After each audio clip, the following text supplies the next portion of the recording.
नमस्कार प्यारे दोस्तों, कैसे हो आप सब। मेरा नाम विशाल है। मैं आपको भूतिया घटना पर आधारित कहानी सुनाने जा रहा हूं। आपको कहानी अच्छी लगे तो वीडियो को लाइक और चैनल को सब्सक्राइब करें। चलो कहानी शुरू करते हैं। साल 2022 की सर्दियों की बात है। दिल्ली में रहकर पत्रकारिता पढ़ रही रिया को अचानक एक असाइनमेंट मिला। उत्तराखंड के एक छोटे कस्बे में बने पुराने हवेली का रहस्य पता करो। यह हवेली पिछले कई सालों से खाली पड़ी थी। लोगों का कहना था कि वहां कोई रहता है, इंसान नहीं पर किसी का साया। रिया हमेशा से ऐसी कहानियों को अफवाह मानती थी। उसे लगा कि यह मौका अच्छा है, कुछ एक्सक्लूसिव रिपोर्टिंग कर लेगी। वो अपने कैमरे और लैपटॉप के साथ निकल पड़ी। कस्बे का नाम था भटगांव, पहाड़ों के बीच बसा धुंध में डूबा हुआ इलाका। जब बस रुकी तो शाम के 6 बज चुके थे। हवा में अजीब सन्नाटा था। रिया ने बस से उतरते ही देखा सड़क के किनारे एक पुराना साइन बोर्ड, जिस पर धुंधली लिखावट थी, शिवकुंज हवेली 2 किमी। एक दुकानदार से रास्ता पूछा तो वो घबरा कर बोला, बिटिया वहां मत जाना, उस हवेली से अभी भी रात को रोने की आवाजें आती हैं। रिया मुस्कुराई, शायद हवा की आवाज होगी अंकल। दुकानदार ने सिर हिलाया, हवा अगर इंसान की तरह रोए तो समझो हवा नहीं, कुछ और है। रिया ने बिना कुछ कहे चलना शुरू किया। रास्ता सुनसान था। दोनों ओर देवदार के पेड़, जिनकी शाखें आपस में उलझी हुई लगती थीं, जैसे कोई ऊपर से झांक रहा हो। लगभग आधे घंटे बाद वह हवेली के गेट तक पहुंची। लोहे का बड़ा टूटा हुआ दरवाजा, दीवारों पर काई जमी हुई, ऊपर के हिस्से में टूटे शीशे झिलमिला रहे थे। रिया ने गेट खोला तो आवाज आई, ची। आवाज इतनी तेज थी कि उसका दिल जोर से धड़क उठा। अंदर कदम रखते ही उसे हल्की ठंडक महसूस हुई, जैसे तापमान अचानक नीचे गिर गया हो। उसने कैमरा निकाला और रिकॉर्डिंग शुरू की। यह है शिवकुंज हवेली, जहां 30 साल पहले एक परिवार अचानक गायब हो गया था। कमरों में टूटी खिड़कियां, बिखरी फर्नीचर, दीवारों पर फफूंदी, लेकिन एक कमरे का दरवाजा बंद था, बाकी सब खुले पड़े थे। रिया ने कोशिश की पर दरवाजा नहीं खुला। उस पर अजीब निशान बने हुए थे, जैसे किसी ने नाखूनों से खरोंच डाली हो। वो नीचे लौटी और सोचा कि रात यहीं रुकेगी। कैमरा स्टैंड लगाया, टॉर्च निकाली और लैपटॉप चालू किया। रात के करीब 11 बजे, जब हवा सन्नाटे में बज रही थी, उसने एक आवाज सुनी, कोई है वहां? रिया ने झट से टॉर्च घुमाई। कमरे में कोई नहीं था, लेकिन दीवार पर उसकी परछाई के साथ एक और साया हिल रहा था। रिया की सांसें तेज हो गईं। दीवार पर उसकी अपनी परछाई के बगल में एक और परछाई थी, थोड़ी बड़ी, थोड़ी टेढ़ी।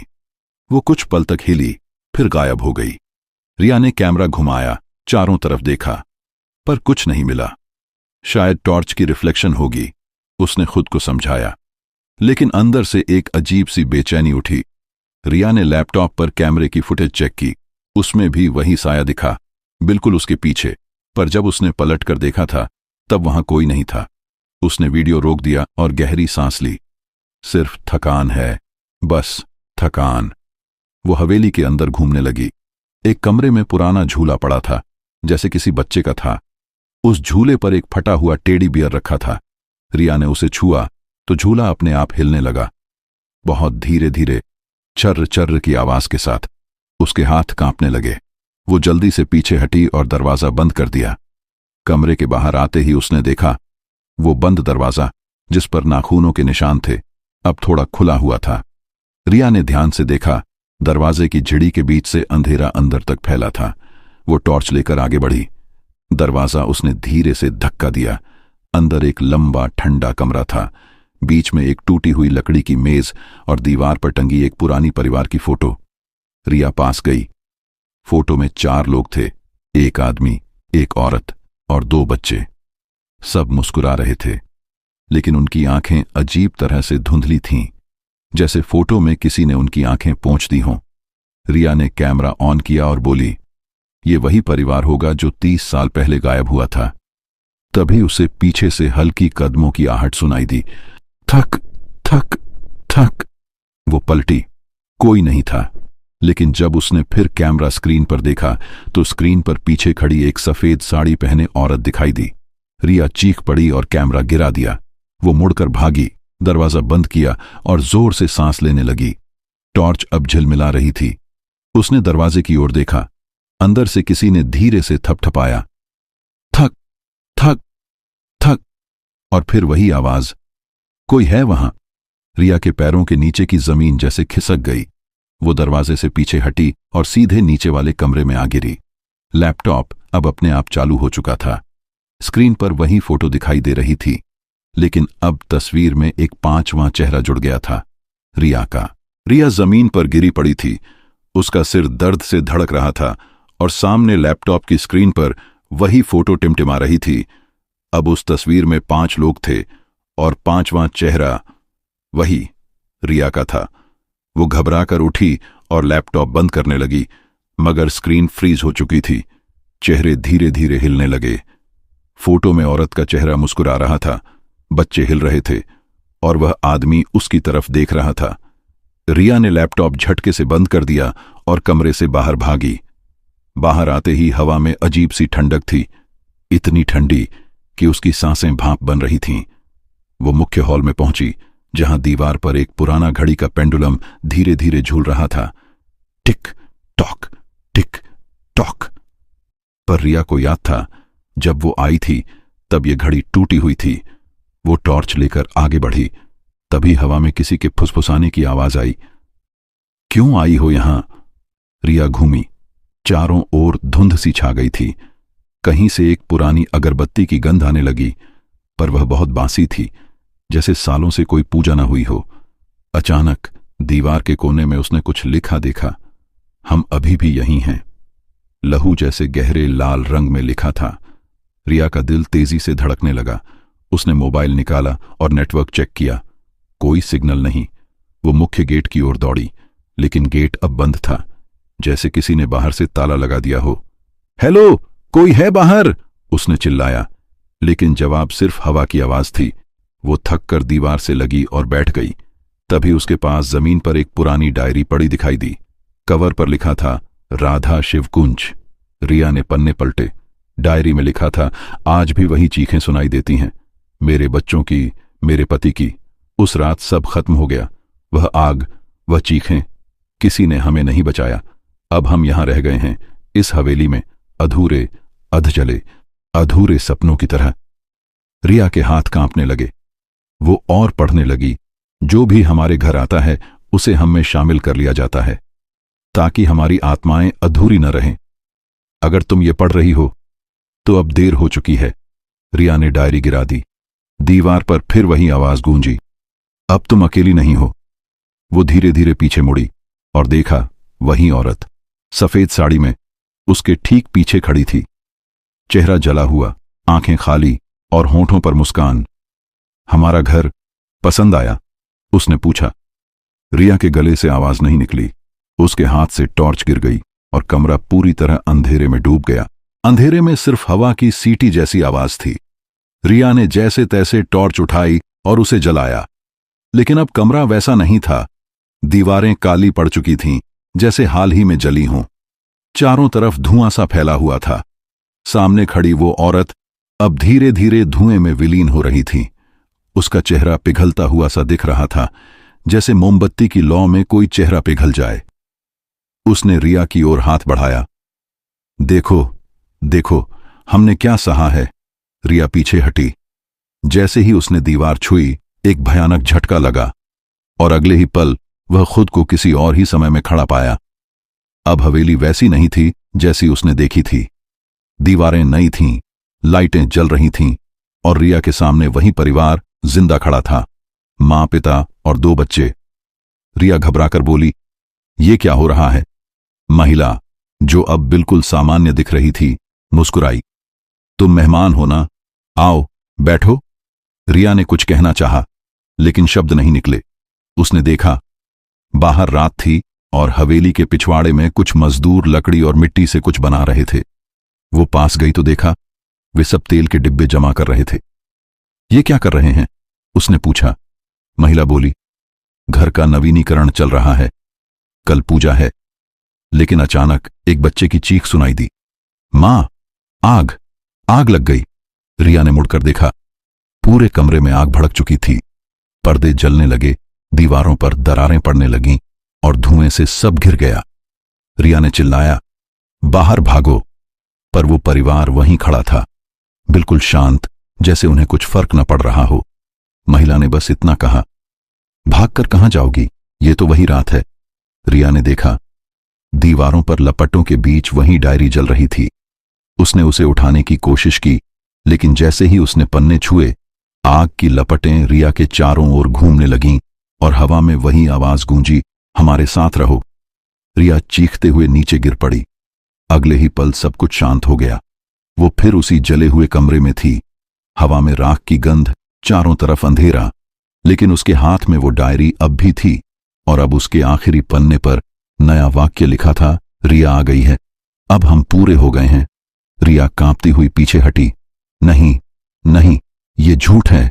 तभी उसे नीचे तहखाने की ओर से किसी के चलने की आवाज आई। थक थक थक। वो टॉर्च लेकर नीचे उतरी। सीढ़ियां गीली थीं और हर कदम पर उसे किसी के रोने की धीमी आवाज सुनाई देती। आखिर में एक पुराना लकड़ी का दरवाजा था, आधा खुला हुआ। उसने धीरे से अंदर झांका और देखा, वहां कई फोटो फ्रेम्स रखे थे। हर फ्रेम में अलग अलग चेहरों की तस्वीरें और हर तस्वीर के कोने में एक नाम। सबसे ऊपर वाले फ्रेम पर लिखा था, रिया मेहरा। रिया की आंखें फटी रह गईं। वो फ्रेम के पास गई। रिया मेहरा, वही नाम, वही चेहरा जो कुछ मिनट पहले उसने लैपटॉप पर देखा था, लेकिन तस्वीर में उसकी आंखें बंद थीं, जैसे किसी की मौत के बाद खींची गई फोटो। उसने कांपते हाथों से फ्रेम उठाया और उसी पल उसके पीछे से फुसफुसाने की आवाज आई, हम सब ऐसे ही आए थे। रिया पलटी। तहखाने में अब कई साए खड़े थे, कुछ आदमी, कुछ औरतें, कुछ बच्चे। सबके चेहरे जले हुए, काले, धुएं से धुंधले। उनकी आंखें चमक रही थीं और सबकी नजरें रिया पर थीं। तुम कौन हो? रिया ने कांपते स्वर में पूछा। एक औरत आगे बढ़ी, वही जो उसने ऊपर देखी थी, सफेद साड़ी में। उसकी आवाज अब और भी धीमी थी। हम वो हैं जो इस हवेली में आए और लौटकर कभी नहीं गए। रिया पीछे हटने लगी। उसका पैर किसी चीज से टकराया। वो डायरी थी जो अब अपने आप खुल रही थी। पन्ने अपने आप पलटते जा रहे थे और हर पन्ने पर किसी नए इंसान का नाम लिखा था। हर नाम एक आत्मा।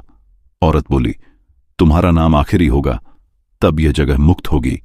रिया चीख पड़ी, नहीं, मैं यहां मरने नहीं आई। उसने टॉर्च घुमाई, लेकिन जैसे जैसे रोशनी दीवारों पर पड़ती, दीवारें बदलने लगीं। उन पर हाथों के निशान उभर आए, सैकड़ों हाथों के। ऐसा लग रहा था जैसे किसी ने अंदर से दीवारें खरोंची हों, बाहर निकलने की कोशिश की हो। रिया ने ऊपर भागने की कोशिश की, पर सीढ़ियां गायब थीं। अब वहां सिर्फ अंधेरा था। एक और आवाज आई, भाग क्यों रही हो रिया, अब तो तुम हमारी हो। कमरे की हवा भारी हो गई, दीवारों से सन्नाटा गूंजने लगा। रिया ने घबराकर कैमरा चालू किया।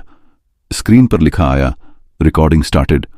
उसने खुद की ओर कैमरा घुमाया और बोली, अगर कोई ये फुटेज देख रहा है तो यहां मत आना, ये जगह जीवित नहीं है।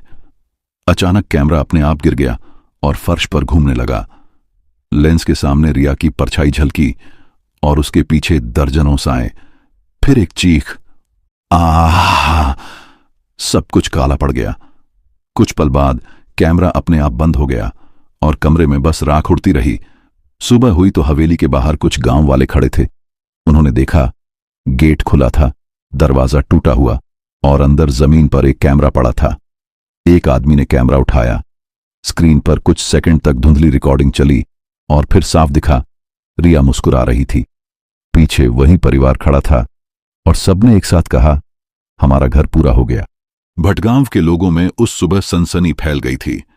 शिवकुंज हवेली से कोई लड़की की आवाज, फिर एक जोरदार चीख और फिर सन्नाटा। गांव के कुछ साहसी नौजवानों ने हिम्मत करके अंदर झांका था। रिया कहीं नहीं मिली। सिर्फ एक कैमरा पड़ा था जो अपने आप रिकॉर्डिंग मोड में था। गांव वाले कैमरा लेकर चौकीदार के पास पहुंचे। वहां उन्होंने रिकॉर्डिंग चलाई। वीडियो में शुरुआत में हवेली के पुराने हिस्से दिखे, वही टूटे दरवाजे, वही कमरा जिसमें नाखूनों के निशान थे। फिर स्क्रीन पर रिया आई, थकी हुई, डरी हुई। वो कह रही थी, अगर कोई ये फुटेज देखे तो इस हवेली के पास मत आना, यहां कुछ ऐसा है जो इंसानों का नहीं। अचानक पीछे से किसी के हंसने की हल्की आवाज आई। रिया पलटी और स्क्रीन झिलमिलाने लगी। फिर अंधेरा। कुछ सेकंड बाद जब कैमरा अपने आप फोकस में आया, रिया अब हंस रही थी, पर उसकी मुस्कान मानव नहीं थी। आंखें पूरी काली, चेहरा राख से ढका हुआ और होंठों पर वही शब्द, हमारा घर पूरा हो गया। वीडियो यहीं रुक गया। गांव के लोग डर के मारे कैमरा फेंक कर भाग गए। चौकीदार ने अगले दिन पुलिस को खबर दी। पुलिस आई, हवेली की तलाशी ली, पर अंदर कोई नहीं था। बस एक नई तस्वीर दीवार पर टंगी थी, वही पुराना परिवार, और अब 5वां चेहरा रिया का। अगले कुछ दिनों तक हवेली के आसपास कोई नहीं गया, लेकिन धीरे धीरे कुछ अजीब बातें होने लगीं। रात को वहां से हंसी की आवाजें आतीं, जैसे कोई खेल रहा हो। कभी कभी किसी को खिड़की से सफेद साड़ी पहने औरत दिख जाती। उसके साथ एक युवा लड़की भी होती जो कैमरा पकड़े होती। गांव में अफवाह फैल गई कि रिया की आत्मा अब हवेली की रखवाली करती है। जो भी अंदर जाने की कोशिश करता वो वापस नहीं आता। 3 महीने बाद दिल्ली से एक पत्रकार सौरभ वहां पहुंचा। वो रिया का सहपाठी था। रिया के गुमशुदा होने की खबर सुनकर उसने तय किया कि वो सच्चाई पता करेगा।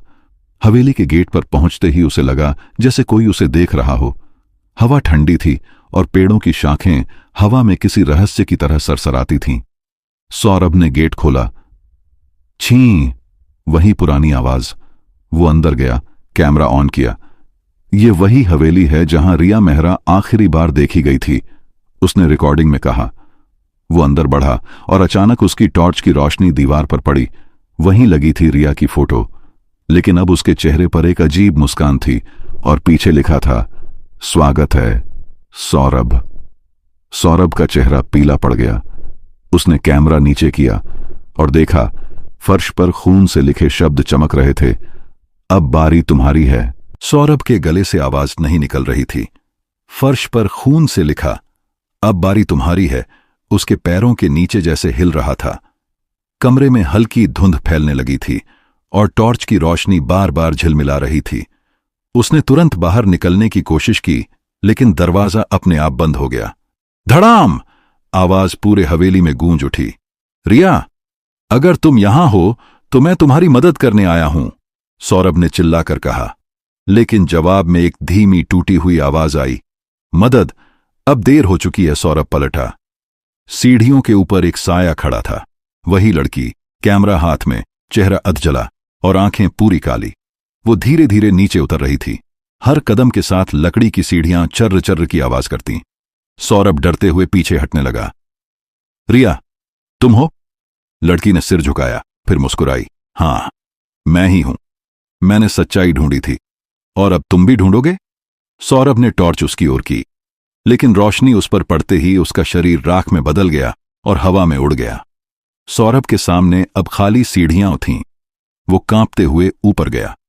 ऊपर का कमरा अब बिल्कुल वैसा था जैसे 30 साल पहले हुआ हादसा। दीवारें जली हुईं, छत से झूलता पंखा और कोने में वही डायरी। उसने डायरी खोली। पन्नों पर लिखा था, जो सच्चाई जान लेता है वो इस घर का हिस्सा बन जाता है। आग ने हमें मारा नहीं, किसी ने हमें जलाया। सौरभ ने ध्यान से पढ़ा। किसी ने हमें जलाया, मतलब ये हादसा नहीं, कत्ल था। डायरी के अगले पन्ने पर एक नाम लिखा था, नवीन मेहरा, और नीचे, वह लौटेगा। सौरभ के दिमाग में बिजली सी कौंधी। नवीन मेहरा, रिया के पिता का नाम भी तो यही था। उसी वक्त कमरे की दीवार पर किसी ने नाखून से खरोंच डाली। वह आ गया। सौरभ ने मुड़कर देखा। दरवाजे पर खड़ा था एक आदमी, पुराना कोट पहने, चेहरा आधा जला हुआ। उसकी आंखें लाल चमक रही थीं। तुम कौन हो? सौरभ ने पूछा। आदमी बोला, मैं ही वो हूं जिसने आग लगाई थी, और अब ये हवेली मेरी आत्मा का कारागार है। सौरभ के पीछे दीवार पर रिया की आवाज गूंजी, सत्य जानने वाला कोई बच नहीं पाता। अचानक पूरा कमरा हिलने लगा। फोटो फ्रेम दीवार से गिरने लगे, खिड़कियां अपने आप खुल गईं और बाहर तूफान उठ गया। सौरभ भागते हुए नीचे आया, लेकिन अब हवेली वैसी नहीं रही। हर दीवार पर रिया, बच्चे और वो औरत के चेहरे उभरे हुए थे, जैसे दीवारों से बाहर निकलने को बेचैन हों। उन सबकी आंखें उसकी ओर टिकी थीं। अब तुम भी यहीं रहोगे, सबने एक साथ कहा। सौरभ चीखा और अचानक सब कुछ अंधेरा। अंधेरे में सौरभ की आंखें खुलीं। वो जमीन पर पड़ा था। चारों ओर धुआं और राख फैली हुई थी। उसके कानों में अभी भी वही आवाजें गूंज रही थीं। अब तुम भी यहीं रहोगे। वो उठकर चारों तरफ देखने लगा। हवेली अब पूरी तरह बदल चुकी थी। दीवारों से धुंध उठ रही थी, दरवाजे झूल रहे थे और हर कोने में किसी की परछाई हिल रही थी। सौरभ ने बमुश्किल टॉर्च जलाई। उसकी रोशनी जैसे ही सामने दीवार पर पड़ी, उसने देखा वहां रिया की फोटो थी और उसके नीचे लिखा था, उसे सच्चाई बताओ तभी मुक्ति मिलेगी। सौरभ समझ नहीं पा रहा था कौन सी सच्चाई। तभी कमरे के बीचों बीच आग की लपटें उठीं और उसमें से वही औरत राधा शिवकुंज प्रकट हुई। उसकी आवाज दुख से भरी थी। हमें किसी आत्मा ने नहीं मारा, हमें हमारे अपने ने जलाया। सौरभ ने कांपते हुए पूछा, अपने कौन? उसने धुएं में हाथ फैलाया। धुआं हटते ही एक आकृति बनी। वही आदमी, नवीन मेहरा, रिया का पिता। उसने हवेली बीमा के पैसे के लिए जलाई थी, लेकिन आग ने उसे भी नहीं छोड़ा। अब वो हवेली में फंसा है और जब तक कोई उसकी जगह नहीं लेता, वो मुक्त नहीं होगा। सौरभ को सच्चाई समझ आ गई। रिया उस हवेली में आई थी सच्चाई उजागर करने, लेकिन वो नवीन की आत्मा को आजाद करने के चक्कर में स्वयं उसकी जगह बन गई। अब वही आत्मा सौरभ को चाहती थी ताकि उसका श्राप पूरा हो सके। सौरभ चिल्लाया, नहीं, मैं तुम्हारी जगह नहीं लूंगा। उसने कैमरा उठाया और रिकॉर्डिंग शुरू की। आग की लपटों के बीच वो बोला, मैं सौरभ हूं। अगर कोई ये फुटेज पाए तो शिवकुंज हवेली को हमेशा के लिए सील कर देना। यहां आत्माएं नहीं, एक अधूरी प्रतिशोध की आग जल रही है। फिर उसने कैमरा उस ओर घुमाया जहां लपटें थीं, लेकिन अब वहां कोई नहीं था। सिर्फ राख में जलती हुई डायरी पड़ी थी। सौरभ ने डायरी उठाने की कोशिश की और उसी पल पूरा हवेली जोर से हिलने लगी, जैसे धरती फट रही हो। दीवारों से कराहने की आवाजें, खिड़कियों से उड़ती परछाइयां और रिया की चीख, भागो सौरभ, वो आ रहा है। सौरभ दरवाजे की ओर भागा। गेट जोर से बंद था। उसने धक्का दिया, ताले टूटे और जैसे ही उसने बाहर कदम रखा, हवेली पीछे से फट पड़ी। धुआं, आग और राख का गुब्बार आसमान में भर गया। सौरभ बेहोश होकर गिर पड़ा। सुबह जब गांव वाले पहुंचे, उन्होंने देखा शिवकुंज हवेली अब सिर्फ खंडहर बची थी। अंदर कुछ भी नहीं था, बस एक जला हुआ कैमरा और उसके पास एक काली डायरी। डायरी के आखिरी पन्ने पर कुछ नया लिखा था, हम सब मुक्त हो गए। लेकिन जो सच्चाई जान ले वो छायाओं का हिस्सा बन जाता है। पुलिस ने डायरी और कैमरा जब्त कर लिया। रिकॉर्डिंग में सिर्फ कुछ सेकंड की झलक बची थी। सौरभ की आवाज, हवेली अब खत्म हो गई, या शायद अब मेरे अंदर है। उसके बाद स्क्रीन पूरी तरह काली हो गई और उसी रात भटगांव के लोगों ने देखा, पहाड़ी की चोटी पर कोई कैमरा लिए खड़ा था, धुएं में घिरा हुआ, और पीछे हवेली की राख से उठती छायाएं फिर से बन रही थीं। छायाओं का खेल फिर शुरू हो चुका था।